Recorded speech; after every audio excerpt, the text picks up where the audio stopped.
여러분 안녕하십니까? 땅의 역사 박종훈입니다. 오늘은 120번째 시간입니다. 대놓고 재미난 이야기를 해드리겠습니다. 오늘의 제목은 거짓말 좀 그만하소. 낮에 통문이 어딨나. 식민지대 터널을 김유신 장군이 어찌 지나가오입니다. 전라북도 무주에 있는 낮에 통문 이야기입니다. 소위 가짜뉴스 이야기입니다.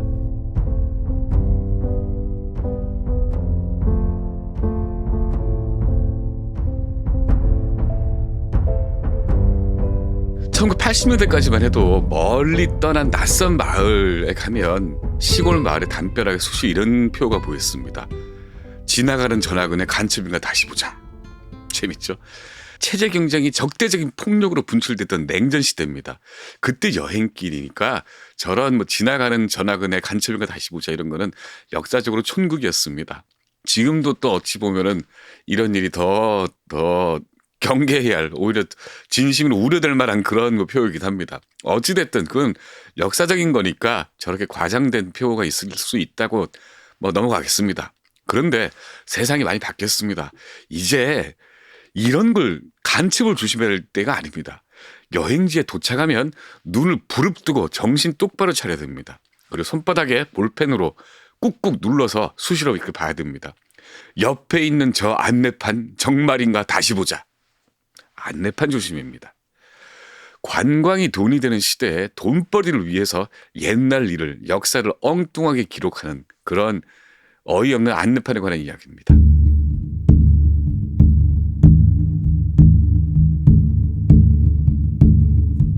(1898년에) 편찬한 무주 군지가 있습니다. 적성지라는 제목의 책입니다. 여기에는 조선 중후기 때 활동했던 미수 허목, 들어본 분 계실 겁니다. 이 허목이라는 사람이 쓴 덕유산 산행기가 나와 있습니다. 이 사람은 17세기 대표적인 문인이고 정치가였습니다. 그 사람이 이렇게 적었습니다. 남쪽 명산 가운데 최고는 덕유산인데 아주 기이하다. 지금 이 화면에 보시는 것처럼 늘어선 봉우리에는 안개와 노을이 300리나 뻗쳐 있었습니다. 지금도 그러하죠. 실로 그렇습니다. 만약에 운수가 대통해서 시야가 가리지 않는 맑은 날에 덕유산에 올라가면 300년 전의 허목이나 21세기 등산객이나 덕유산에 대한 찬미는 거의 똑같습니다. 특히나 덕유산은 곤돌라가 거의 향적봉 꼭대기까지 있기 때문에 땀 흘리지 않고 올라가서 그 장관을 볼 수가 있습니다. 저 화면에 보이는 능선들, 저게 산의 바다, 산해라는 말에 딱 어울리는 그런 풍경입니다. 이 곤돌라를 타고 올라가면은 해발 1614m짜리 그 향적봉 코앞에까지 올라가니까 게으르고 시간 없는 사람들한테는 이만큼 그런 호사가 없죠. 덕유산의 이름은 덕유입니다. 덕이 있고 너그러운 산입니다. 그런데 남도의 동과 서를 딱 가르는 산입니다. 그래서 이름과 달리 이 산을 차지하려는 전투, 그러니까 전란도 많았습니다. 전쟁과 전쟁 사이 평화의 흔적과 300리 노을이 두루두루 섞여서 관광객들을 부르고 있습니다.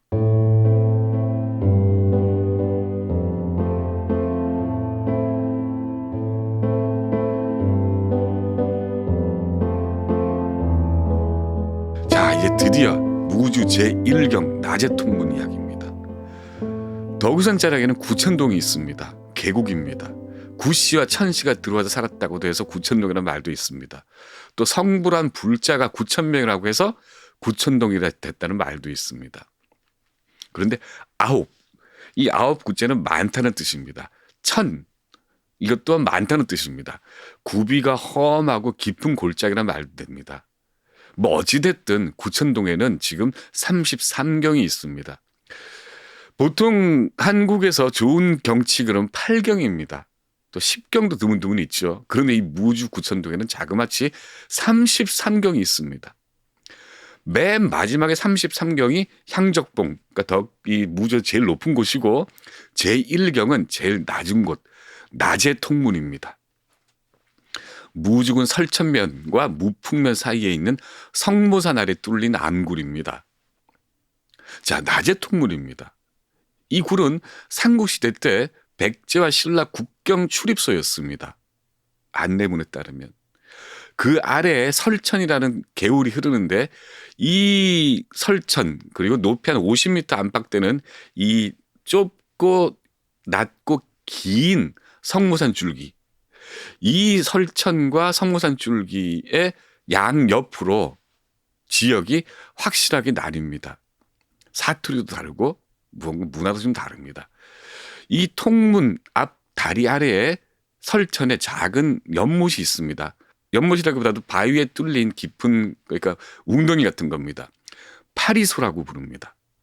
파리소는 전투를 벌이다가 죽은 신라 백제 병사들 시체 위로 파리떼가 들끓었다고 해서 붙은 이름입니다. 바위에는 이를 한자로 적은 파리 승자를 쓰는 승소 두 글자가 적혀 있습니다. 오래도록 안내판에는 이렇게 적혀 있었다는 이야기입니다. 또 안내판에 이렇게 적혀 있습니다. 이 설천은 옛날에 신라와 백제 경계에 위치한 국경 병참 기지라고요. 자, 설천은 옛날에 신라와 백제 경계에 위치한 국경 병참 기지. 몽땅 거짓말입니다. 국경 출입소도 아니었습니다. 백제 신라 병사들 죽은 연못도 아니었습니다. 설천이 국경 병참 기지였다는 설명은 아무런 근거가 없습니다. 이제 이 가짜 뉴스의 진실함 찝어보겠습니다. 이 낮의 통문은 1000년 전, 1500년 전인 삼국시대가 아닙니다. 1925년 식민시대 때 무주의 북서쪽 충청도 영동에 있는 용화 금강 개발을 위해서 뚫은 인공터널입니다. 다이너마이트로 뚫은 터널입니다. 그리고 사람 손으로 작업을 했던 터널입니다.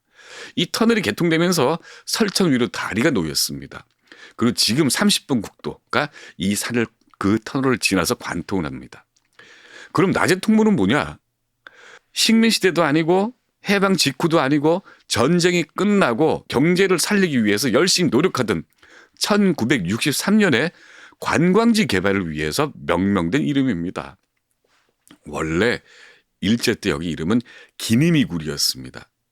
이 굴에서 동쪽으로 경상도 땅 경계까지는 30번 국도로 15km 거리의 덕산제를 넘어야 합니다.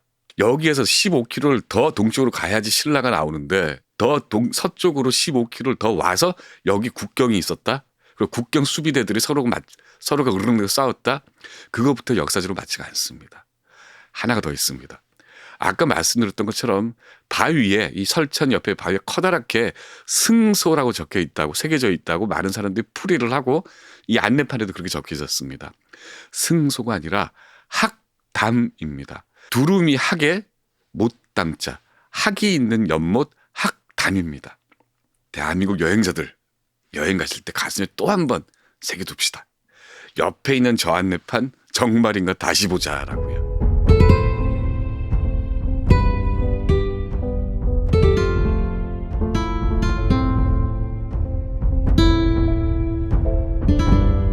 저라고 이 사실을 다 머릿속에서 번뜩번뜩하면서 알 리는 없습니다. 이를 연구했던 분이 계십니다. 무주 토박이 오재성이라는 분입니다. 향토사학자입니다. 오재성이라는 사람은 1947년생입니다. 낮의 통문 동쪽의 무풍에 살았었습니다. 연전에 그가 이렇게 저한테 얘기했습니다. 전쟁이 터졌을 때, 그 6.25가 터졌을 때 우리 집이 통문 동쪽 이남마을에서 피난 가서 살았다. 이 이남마을 이름은 그때 기님이었다. 성무산에 굴이 있었는데 다들 기니미 굴이라고 불렀다라고요. 자, 6.25 전쟁이 끝났습니다. 1960년대 찢어지게 가난하고 길도 제대로 없는 무주에 관광업 바람이 불었습니다. 무진장 그러면 무주, 진안, 장수 이 정말 오지 중에 오지라고 불렸습니다. 그래서 무진장이라고 했죠. 오진이만큼 잘 보존된 이 구천동 계곡을 관광지로 개발하자는 이야기가 나왔습니다. 민간에서는 구천동 아름다운 곳곳에 이름들을 다 붙였습니다. 33경을요. 그리고 그 경을 따라서 길을 냈습니다. 그리하여 1961년에 이 명승 33군데를 골라서 이름을 붙입니다. 그리고 지도를 만들어서 그 명승마다 이름 적은 작은 종이를 만들어서 핀으로 꽂았습니다. 사진을 찍고 관광 지도를 다시 만들었죠. 그때 무주 구천동 33경이 처음으로 만들어집니다. 그리고 1962년 4월 20일 구천동 33경이 그때 당시 교통부가 선정한 대한민국 10대 관광지에 뽑힙니다. 그때 그 종이판을 만들고 피를 꽂았던 사람이 젊은 오재성이었습니다. 지금 향토사학자가 되신 분. 오재성 선생님이 저한테 얘기했습니다. 우리가 가난했으니까 무슨 역사시 같은 게 있을 리가 있겠나. 기님이 구리라고 하면 누가 오겠어. 그냥 관광객 모으려고 근사하게 낮의 통문이라고 이름 붙인 거지. 그리고 나는 어렸으니까 어른들한테 뭐라고 처지도 아니었고 라고요. 세월이 갔습니다. 그런데 세월이 참 이상하게 갑니다. 돈벌이를 위해서 만든 이름이 역사가 되더라는 겁니다. 그 옛날에 썼던 국정교과서, 국사교과서에 당당하게 낮의 통문 사진이 등장하는 겁니다. 오재성 선생이 이를 봤습니다. 그래서 이건 아니다 싶어서 1980년에 국사편찬위원회 갔다. 내가 이름 붙인 거다 이걸. 그러니까 아니란다. 삼국시대 거란다. 국사편찬위원회에서. 그래서 뚫은 때가 일제시대 때였고 목격한 사람도 다 있다. 그렇게 난리를 치니까 1990년대 들어서야 교과서에서 사진이 빠지더랍니다.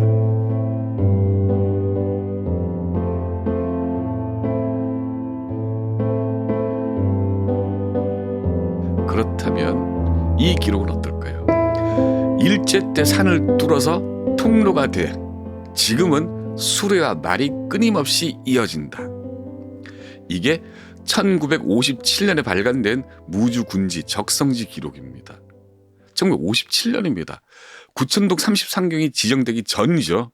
그런데 1967년에 이 적성지가 다시 한번 개정이 되는데 적성지 속지라 그럽니다. 개속을 할 때 속입니다.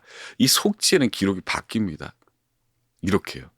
동굴 입구에는 옛날 신라와 백제 국경이니 당시 무기 쟁탈전에 대해선 말하지 않아도 상상할 수 있을 것이다.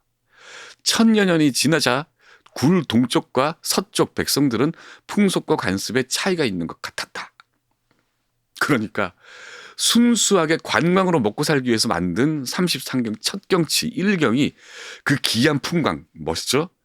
전설이 풍광과 전설이 뒤섞이면서 역사가 돼버리고 급기야 고등학교 교과서까지 실린 진실된 역사라고 실리는 인정받은 역사가 되는 그런 일이 벌어진 겁니다. 이게 사실은 중간중간에 여러 번 고치거나 왜곡을 시정하는 작업이 벌어질 수가 있었는데 21세기 들어서 각 지방자치단체들이 속칭 스토리텔링이라면서 거짓말을 있지도 않은 허구를 진실인 것처럼 안내판에 적어내리는 행위를 한 거죠. 그거나 60년대, 70년대, 80년대 이런 말도 안 되는 이야기를 증인과 당사자까지 있는 이 거짓말과 허구를 교과서에 실어버리는 행위나 똑같은 겁니다. 딱 떨어진 이야기는 무조건 가짜입니다. 그렇게 의심하시고 여행을 하시면 됩니다. 오재성 선생이 저한테 이렇게 얘기합니다. 정말 이게 역사로 기록될 줄은 꿈에도 몰랐다. 우리는 정말 우리 고장을 위해서 우리 사람들이 잘 살 수 있는 방법을 찾아 했던 일이다. 그리고 또 이럽니다. 자기가 군청에 가서 이야기를 했더랍니다. 이게 잘못된 거다라고. 그랬더니 오재성 선생한테 이러더랍니다. 우리도 알아요. 근데 관광이에요. 근데 여기가 이게 이 기니미굴이 경상도에서 수학여행길이다. 백제를 평정할 때 김유신이 일이 지나갔다고 해가지고 그렇게 이 버스가 여기 지나올 때마다 얘기를 한다. 근데 그거를 1925년대에 뚫었다? 이렇게 하면 어떡해요? 안 되죠. 그렇게 답을 하더랍니다. 오재성 선생이 이렇게 얘기합니다. 나는 바람뿡해도 너는 바람뿡해라? 이게 가치관의 혼선 아닙니까? 고쳐야죠. 그런데 아직도 낮의 통문이라고 하니까 역사 왜곡이라는 게 바로잡기가 어렵구나. 40년밖에 안 되는데도 바로잡는데 40년이 아니라 400년이 걸리겠구나. 그런 생각이 듭니다. 우리가 후손들한테 뭘 남겨줄 것인가. 계속 거짓을 남겨줄 수는 없지 않겠습니까? 거짓에서 탈피를 해야죠. 라고 저한테 말씀하셨습니다.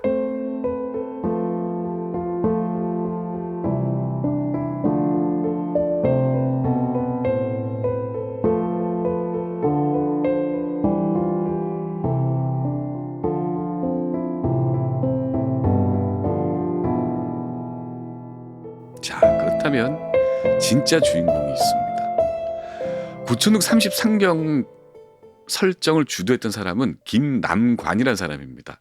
60년대 당시 육군 대령이었습니다.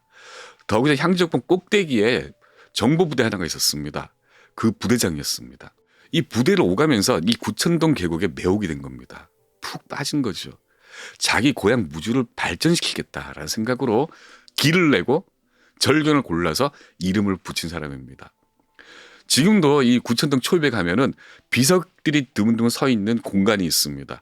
거기에 이 김남관이라는 사람을 기리는 공적비가 서 있습니다. 또 1967년판 무주군 적성지 속지 낮의 통문 소개문을 작성한 사람도 바로 이 김남관입니다. 만일에 그가 그때 진실을 제대로 적었다면 여기까지 오지 않았을 거죠. 위대한 일을 했는데 눈이 조금 짧았습니다. 33군데나 되는 절경을 두고 경치 인플레라고 부른 사람도 있습니다. 하지만 이 척박한 땅에 그 오지에 그렇게 절경지를 선정하고 길을 낸 그 마음 덕분에 지금 대한민국 사람들은 향족봉 붉은 노을 300리를 쉽게 즐기게 됐습니다. 문제는 제가 이 기사를 쓴 지 벌써 몇 년이 됐습니다. 그럼에도 불구하고 안내판에도 애매하게 적혀있고 어떻게 돼 있냐면 일제 때 뚫은 굴이라는 말도 있다 정도로 돼 있습니다. 그리고 그렇기 때문에 지금도 덕유산을 찾아갔다가 돌아온 사람들이 쓴 기행문을 보면은 나제통문이 열의 9은 삼국시대 때 신라와 백제 국경이었고 거기서 싸움이 많이 벌어졌었고 그 밑에 있는 개울에는 피가 흐르고 거기에 파리떼가 들끓었다. 이렇게 계속 기문이 올라옵니다. 절대 사실이 아니고 진실이 아닙니다. 제가 광화문 괴담이라는 책에서 가짜 뉴스를 여러 가지로 소개를 했었습니다. 거기엔 빠졌지만 이게 바로 대표적인 국민이 깜빡 속아 넘어가고 그 속아 넘어가는 국민을 보면서 지자체가 즐거이 기꺼이 방치했던 가짜 뉴스입니다. 지금도 늦지 않았습니다. 지나가는 저 여행자 안내판 다시 보자입니다. 박종인의 땅의 역사입니다.